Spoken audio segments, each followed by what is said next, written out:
Presents by Sila Films.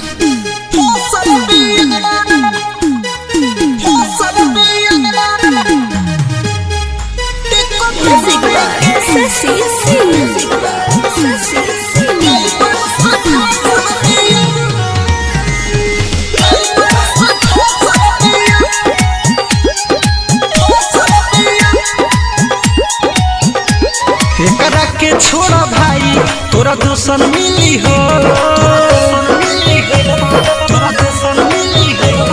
एकरा के छोड़ा भाई तोरा दोसन मिली हो। पटावे खातिर चलो पटना या दिल्ली हो, अरे वो करे ई दिलवा में धसल बिया। हाँ हाँ वो करे ई दिलवा में धसल बिया। टेकोटरवे के ड्राइवर से फसल बिया, टेकोटरवे के ड्राइवर से फसल बिया, फसल बिया, टेकोटरवे के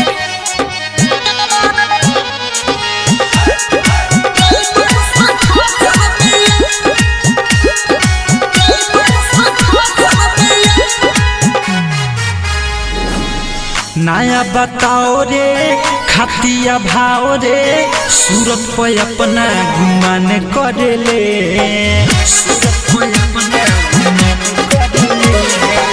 कहबो न सहती तोहसे न पहती, ओकरे ला खाली ध्यान धरेले।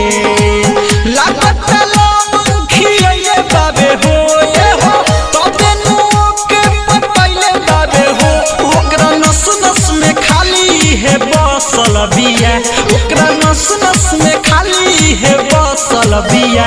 टेकोटरवे के ड्राइवर से फसल बिया, टेकोटरवे के ड्राइवर से फसल बिया, टेकोटरवे के ड्राइवर से फसल बिया। Recording by Sila Films, Motihari. Mithilesh तूफानिया सहसी Singh के हाथवा पे अपना नाम लिखेले,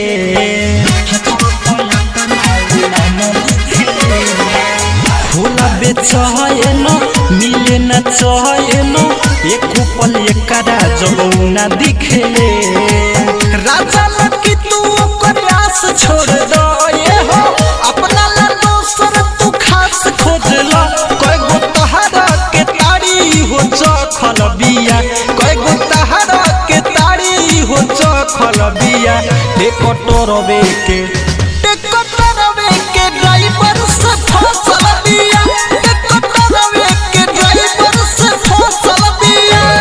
एकरा के छोड़ा भाई तोरा दोसर मिली हो, पटावे खातिर चलो पटना या दिल्ली हो, अरे वो करे ई दिलवा में धसल बिया। हाँ हाँ वो करे ई दिलवा में धसल बिया। टेकोटरवे के ड्राइवर से फसल बिया, टेकोटरवे के ड्राइवर से फसल बिया।